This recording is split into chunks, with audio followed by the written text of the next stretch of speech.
Prop de 200 persones van assistir el passat dissabte vespre en el Club Nàutic de Ciutadella, on va tenir lloc la 5a gala per fer entrega dels Premis Joan Benejam organitzats per la Fundació.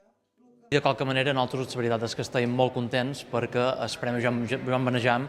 sabem que representa de qualque manera l'alegria de molt de menorquins perquè per fi hi ha una entitat que promou el nostre menorquí i a la vegada també representa la indignació també de molt de menorquins que fins ara han callat o s'han vist, millor dit, silenciats per part de l'administració, per part de l'opinió majoritària,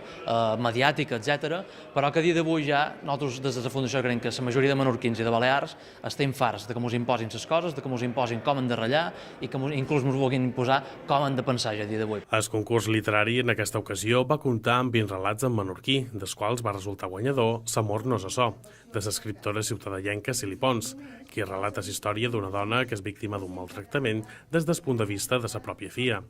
Pons va ser guardonada amb 3.000 euros, dels quals 1.000 aniran destinats a una causa solidària escollida també per la guanyadora. Sobretot el que a nosaltres ens anima i ens alegra molt és que hi ha molta gent jove que participa, però també hi ha gent no tan jove, però amb molta experiència i sobretot al final l'important és que la gent s'animi a escriure en menorquí i se'n doni compte, per nosaltres és el més important de tot, que la gent se'n doni compte de que escriure en menorquí no només és possible, sinó que hauria de ser el més normal del món i que escriure en menorquí és tan correcte com escriure en català, en valencià o en castellà. A lo llarg del vespre també va ser lliurat altre segon premi de 250 euros i 3 carotes típiques de Sant Joan pintades per José Marquès i valorades amb 500 euros, que van ser repartides entre els 3 primers classificats.